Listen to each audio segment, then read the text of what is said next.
নমস্কার। অন্য মা মহা ধুমধামে বিয়ে হলো ছেলের। বাড়িময় লোকজন আর হইচই। তারই মাঝে বাড়ির বড়রা যখন নতুন বউকে গুরুজনদের প্রণাম করার পাড়া শুরু করলো, সে সময় হঠাৎ ঘরের টেবিলের পাশে এক বয়স্ক মহিলার ছবি দেখে নতুন বউ প্রশ্ন করে, উনি কে? সবার মুখ কাচুমাচু।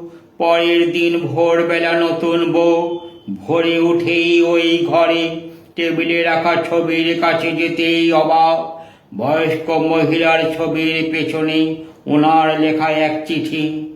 নাথ বউ, পারলে তুমি পারো আমাকে বৃদ্ধাবাস থেকে ঘরে আনতে। চিঠি রেখে এক মুহূর্ত দেরি না করে নাথ বউ শ্বশুর ও শাশুড়ি